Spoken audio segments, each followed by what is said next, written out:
This episode was brought to you by our generous patrons. Want to vote on the next game we play? Consider becoming a patron.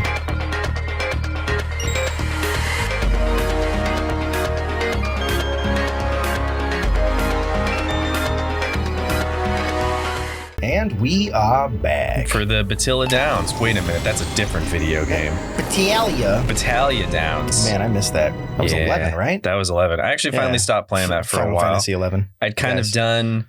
I really enjoyed going back to it and doing everything, but I hit a point where I didn't really want to do any more story for like the extra countries. Mm-hmm. And there wasn't any really new story, and I'd kind of finished the game. But hold on, this is... Who are they messing with? Who they messing with? We're going to slap them upside the head. I'm engaging hostiles inside the city and I need backup. Oh, that's right, she's a character in this game.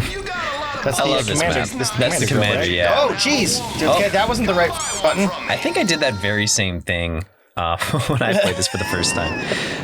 But yeah, I just finally stopped playing 11 about like, I think I canceled my subscription like a month ago. It's still really good and really enjoyable, but when there's no story, it's hard for me to want to continue playing, realizing, hey, I'm trying to play 2 MMOs at the same time. I need to do job stuff. I need to do like portfolio stuff. It's Hit that. There we go. Okay, I gotta hold it. That's so right. This was the one that brings you back, I believe. So you just can go over that's that what it was. Yeah. Then. All right. So you could just jump over that. Whee! Yeah. And I was freaking out because I'm like, wait, I can't.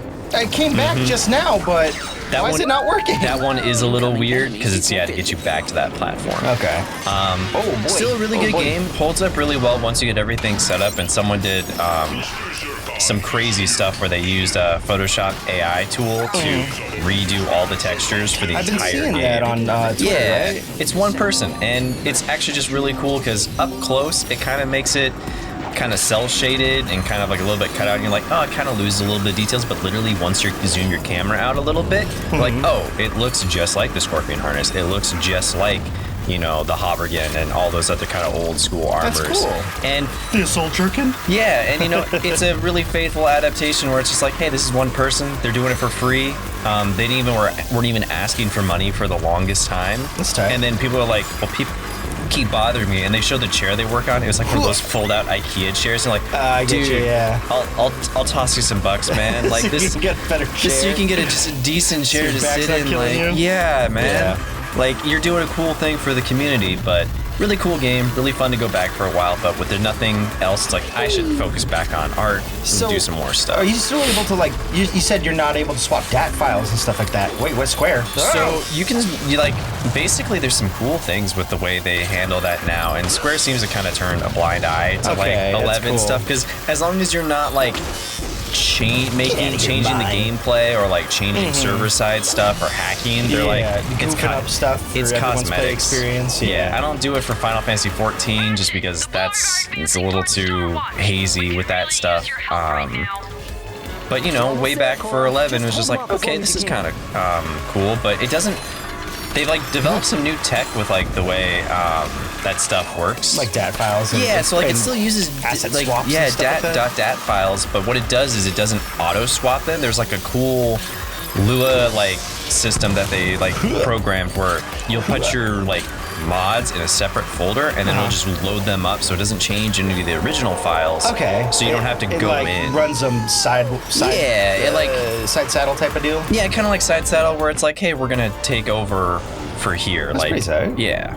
So that way you can change stuff without having to like, oh no, I gotta go back and something crashed the game. Deal. Grim here. Been following your adventures, and I couldn't be happier for you. Listen, I don't know if I ever told you this, but I have a brother on Pocataru. Is he handsome as you? Felton.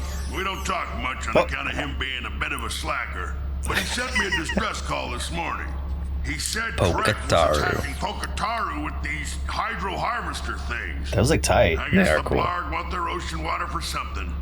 I tried calling the Rangers, but Captain Quark kept directing me to his agent. Anyway, if you have a moment, could you swing by and check in on him? Thanks, kid. I'm proud of you. Oh, my heart. Oh, my heart.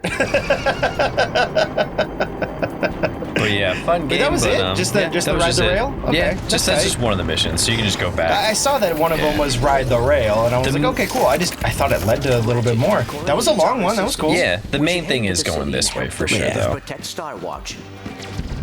Bang, bang, bang. Okay, that's cool. So it kind of loads it on the side. So if anything Yeah, it does just happen, it loads doesn't on the break side. game. So yeah, like if you're doing some mods and stuff, like some visual like tweaks and whatnot, it doesn't overwrite the main file, so you don't have to go through and like, well, what got corrupted, what got messed up. Oh, that's tight. But yeah, really cool stuff that they were doing for that game. Really fun revisiting that, but it came too much of a time sink where it's like, oh, 14 has new content. I shouldn't be playing 2 MMOs at the same time, especially with like especially working with the Final Fantasy, you know. Yeah, it's like, okay, this like I need to take a clean break, but it's kind of cool because I left it on the computer. It's like, hey, if I ever want to go back again in like a year or so, or if I ever feel like, you know what, there's no other games I'm playing right now. There's nothing like this might be fun to nostalgia venture again. But still really holds up for something that is that old. They hit really hard on this. Yeah, level. they hit 12 damage. It looked like at least. So if I remember right, this specific level. Okay.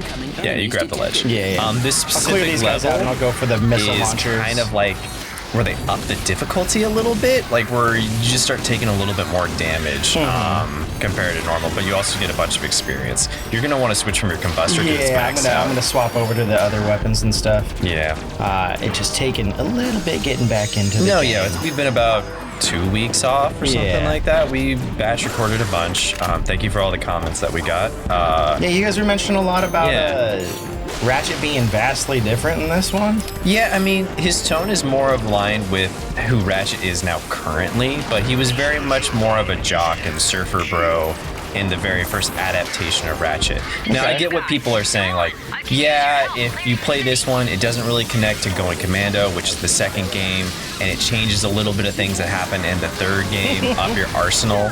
A brief warning for my hard-working employee. Drek is completely different, too. Is he? Yeah. Automatic dismissal from Drek Industries. What's this? Unlock with the trespasser. Drek is way vastly different as a character. Did they make it like so he matched the movie better? Or? Yeah, he matches the movie better. I think his character take is fun in this. He's like, you know, he's more... I don't know. In this one, he's more kind of like... I don't want to say gleefully ignorant, but he's not like villainistic. Like where... I'm trying to think of like a great way to kind of describe him. Now, one of these doesn't need to match. You only need to have one more. I was trying to figure out. I think it's that. Nope. Yeah. Go back. I'm trying to think of like the right words to describe Drek in this one. Like, there we go. He's more jovial, more like happy, like go lucky. Like he's evil. He's like doing something that's messed up, but he's not like he is in the first game. Like he's kind of like he's a bit of a bastard in the first game where I didn't see those last second. I can't remember the exact plot for this one. I know people are going to be like, well, you've been playing. It's like, it's been 2 weeks. I'm trying to remember. I think Drek's motivation is the same in this. Well, he wants to invade for his armies and stuff into, I don't know the planet names and stuff, right? Yeah. But so just for corporate domination type of deal? Yeah, and it's different in the first game. You want to talk to her, I think. R1. It says I hit R1. Oh, never mind. I think she just wants you to jump over. Never mind. That's fine. I can do that. So yeah, like Chairman Drek is like kind of on a campaign, it seems like in this one, where he's trying to take over planets. In the first game, now we'll see if it, once we get through this, we'll try and remember. Because I never played the first one, but I'm digging the hell out of this. I still think this is a good version. You can probably blow that up with your bombs. That ice ball. Oh, the ice ball. Yeah. I still think this is a fun take, but it is vastly different in tone. There we go. Trek in the first one. Nice. Frank should have a visual. Only 1 day old, so I could really do without the judgment. Did they add new voice lines for him? Oh, yeah. Because I don't remember hearing that one. I don't think that was Mr. Zircon. I think that's one of the commando robots. Oh, okay. I was like, I don't remember Zircon sounding like that, like, and saying those lines. I guess I already have that. Drek is more evil, and his big plan is their planet. destroyed it through pollution and corruption. So Drek is going around the galaxy, literally destroying planets and taking pieces of them to build his own planet. Like, he goes to that first planet to get trees. He goes to another planet to get water, and he just is slowly taking the different resources to build his own. Okay, that's why they're taking water in this other section. Yeah, so it's kind of built on that kind of idea where they're trying to rebuild a new planet, but his whole shtick is, you know, well, I'm in it just for the money. Like, sure, we'll destroy that new planet again too, but I'll make a bunch of money and then we'll do it all over again and just keep on going over and over again. Didn't think I would be able to make that. So, like, he's a bit more evil. He's played by Keith Michael Richardson. Okay. He's got much more of like a deeper tone, not as a funny tone. Like, he's just like, he's the same design. Yeah, he's just like, oh man, this guy is mean and he is evil. There's some different motivations. Jump off, jump off, jump off, jump for off. some other Can characters. Can they not hit me here? No, they can hit you. I was like, get off of the fucking thing. The more of them showed up. But I don't want to say some of the different motivations until we run into what that happens. Is this actually supposed to be Commander Quark's take on it? Someone said that, and I'm like, it doesn't seem that way. No, I mean, it's definitely based on the movie. He's narrating, but I don't think this is him, how he imagines Ratchet. I think that's how some lore people want to, because, like, technically, this game... It's different, so that's their reasoning behind it. But it didn't seem like Quark ever saw him as a hero. He seems very heroic here. Mm-hmm. So it's like, that doesn't feel right. This game doesn't fit into the canon. But there's enough characters that follow through that. So I had this discussion with one of the couchlings. Oh fuck! Mobility in this sector will be greatly inhibited. Yeah, mobile this jerk face. Oh god, you dancing yet? You're dancing. He's dancing. Cool. So I had this. Fuck him up.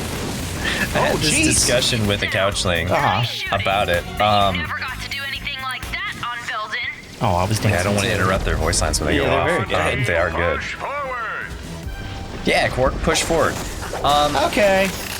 This technically does not fit into the canon of the Ratchet series. The Ratchet series definitely follows, you know, how it started in the first game and keeps building off of that. But just like any video game series, it's a lot to ask one person to, like, hey, go back and play every game in the series to understand all the plot and nuance, all the consoles and all this stuff. If you have the ability to, and you really like this one, yeah, go and do it. I think they're all still really good games. But people that are older, people that have less money, people that have less time, they may not have the ability to go back and play all of it. Ratchet wasn't ported to the PS4 like the HD collection, like the Jack collection was. I do think that, like, hey, you want to get someone into the Ratchet and Clank series, you want them to get the broad cliff notes of what this series is about. Yeah, playing this game would probably be an easy way for them to get into the new one that's coming for the PS5. Oh, that's right, that is coming out. Yeah, or you would play, like, yes, are some of the story things different, and yes, will you not know some of the things that happened in A Crack in Time and Tools of Destruction? Sure, but if I was to give someone a, like, hey, a primer, like, here's 3 games to really play Ratchet and Clank to understand what the current story stuff is going about. I'd say this one, and if you have a PS3, then Tools of Destruction and A Crack in Time. Those games give you enough of information where it's like, yeah, you're gonna miss a little bit of the nuance, but someone like, say someone's like, I really want to watch Avengers Endgame. You're not gonna tell them to go watch all 20 movies. No. You're gonna give them like 4 or 5 and be like, watch these ones.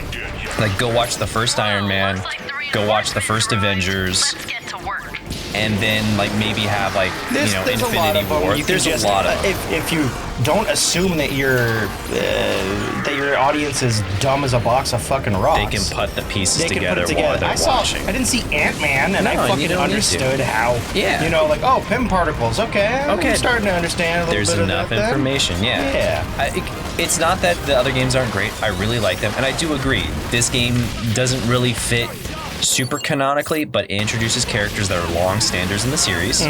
Quark isn't that different. Ratchet as a character is closer to how he is in Tools and in all future games. It's way more like Ratchet's like this techie, happy-go-lucky, adventuring, seeking Lombax. Like, he's a good person at heart. And in the first one, he's kind of like a, at least in this one, based off of the descriptions. Yeah, go ahead. Nice, got the Pyrosaur. Yeah, nice. Pyrosaur?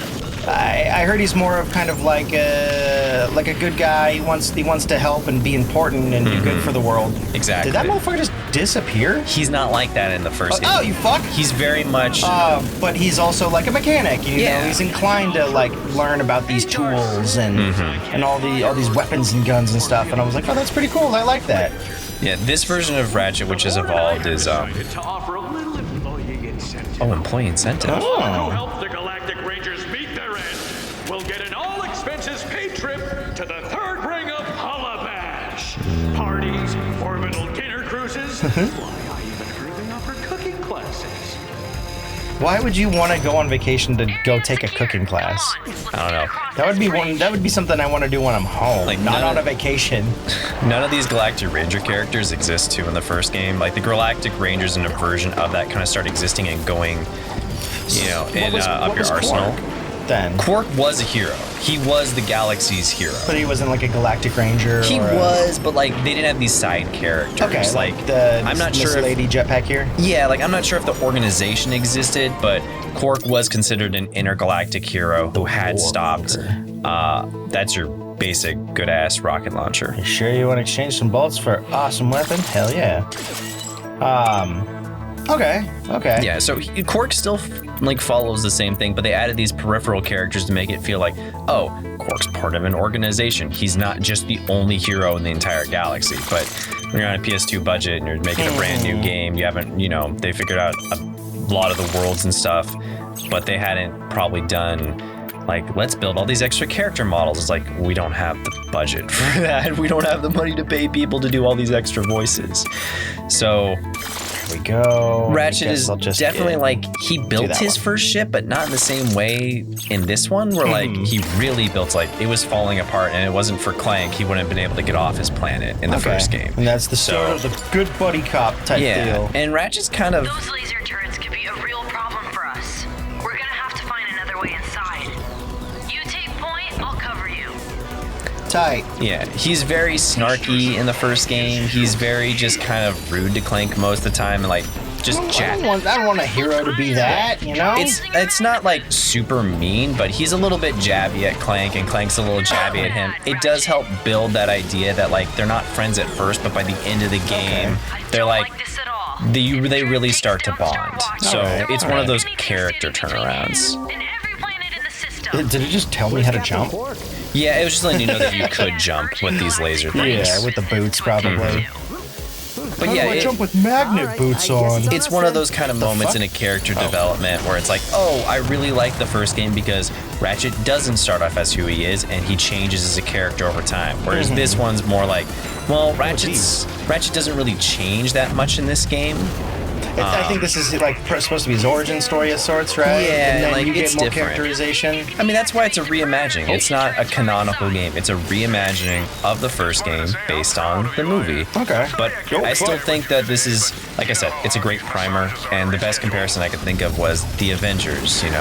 Some people are like, well, you need to watch all 25 of them to understand Endgame. I'm like, yeah, no, that puts it into perspective a lot. There we go. I agree. Like, if you really like it and you really want to, and you have the time and want to invest it, yeah, go for it. Just like Ratchet, just like any video game system. The series does deserve that. Yeah, for sure. But if you're trying to get someone new into a series, oftentimes it's making it a lot accessible to to them, it really helps people get into it, I think. Because it's daunting, It's like, hey, go play all these games to understand. It's like, when people see Final Fantasy sometimes, they go like, fucking Kingdom Hearts? Or Kingdom Hearts, like, there's 14 other games for Final Fantasy. No. Each one's separate. They're different things. You can play one and you'll get a flavor, and they're all kind of different, but they have overarching things that connect them. Now people will say, well, what about the spin-offs? Like, I'm talking about mainline, everybody. Yeah. Like, no, yes. I feel you. Yeah. Some people are going to have other good points as well. What about these, and how do you really get the story if you're going to disregard this? It's like, oh, okay, yeah, no. And like I said, this is a conversation. There are certain things that just don't make a ton of sense based on this one, but they also, you get a new take on Dr. Nefarious, who wasn't in the very first game. So that's fun. You get to see that character earlier on in their history. type of deal. And I do think that if they were to redo the game, I think this would probably be what Insomniac would have done with the first one. I'm assuming this is what they chose to do, right? Because they are doing it. Yeah, and I think they had a lot of involvement with the movie. Now, people can tell me I'm wrong, but I also thought the movie was fine. I think the best video game movies to come out in a long time were the Sonic movie, the Pokemon movie, and this movie. I thought they were all good adaptations of what people like about that. Like, I watched the Sonic movie not too long ago.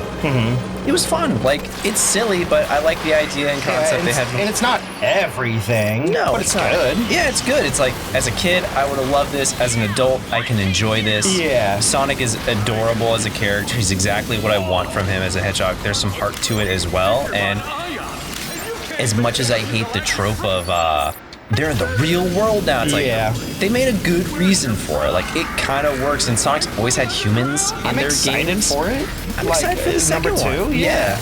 I was like, Tails has always been my boy, so I'm down with that. I loved it at the beginning. The Enkita clan, I believe, like Knuckles' clan was invading. I'm like, that's cool. That's a fun lore reason for it. Echidna, right? Yeah, Echidna. Echidna is, I think, form of martial arts? I think so. I don't know. I can never pronounce it, but like Echidna. Those don't exist. Those are fake animals. I watched both those movies. Not to Australia or whoever.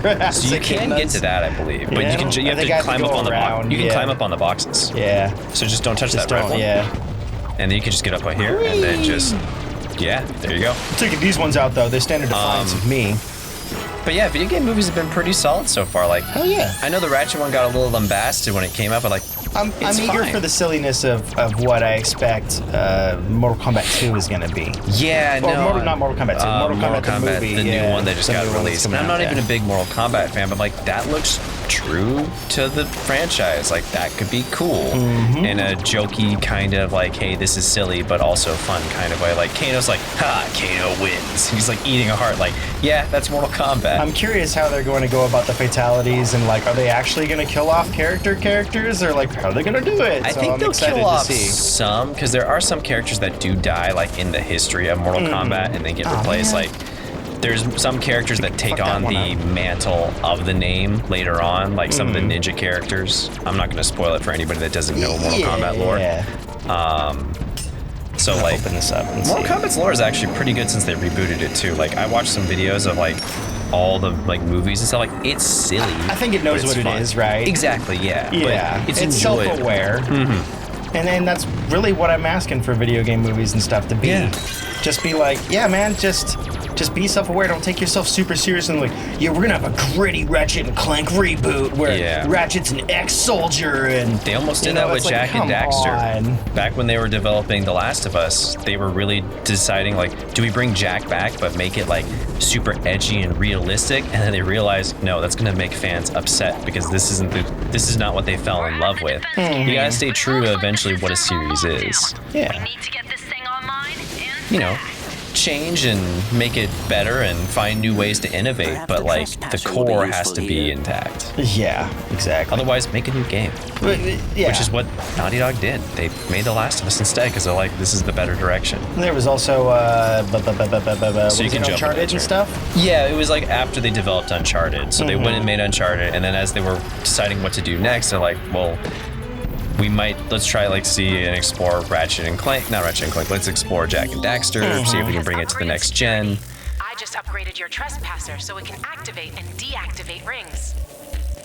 Really? Can you test it out for me by deactivating the ring? Excellent. Now test the activation functionality. Perfect, thanks. And be sure to use this new functionality from now on. We are getting long in this one, though. Yeah, do we wanna... no, I was, I wanted to finish the discussion of video game movies and stuff, and I'll have probably more to say on that next time. That's all good. We'll see you guys. Oh, those both rings. Well, they both move together. There we go. We'll see all of you next time. Damn it! Hold on. Trying to do this on the. So yeah, that one definitely. That one has to be there. And then definitely. those two. And then this one gets deactivated. There we go. I don't know why I had them off. Starwatch defense cannon online. nice work, Ratchet. Hop on the defense cannon. I'll cover you. We'll do that next time. I'm over here, Lady. Miss Lady Marine. We'll see you next time, guys. Beep up. One thing that I did love, though, about the Ratchet movie is the fact that they use the voice actors from the games. And so often Hollywood movies are like, well, let's replace all the actors. Like, no, thank you for... It wins big points like Quark is still Quark. You know, Ratchet is still Ratchet. Clank is still Clank. Thank you. But like, keep the voices that people love from a franchise the same. It seems like they went through the effort.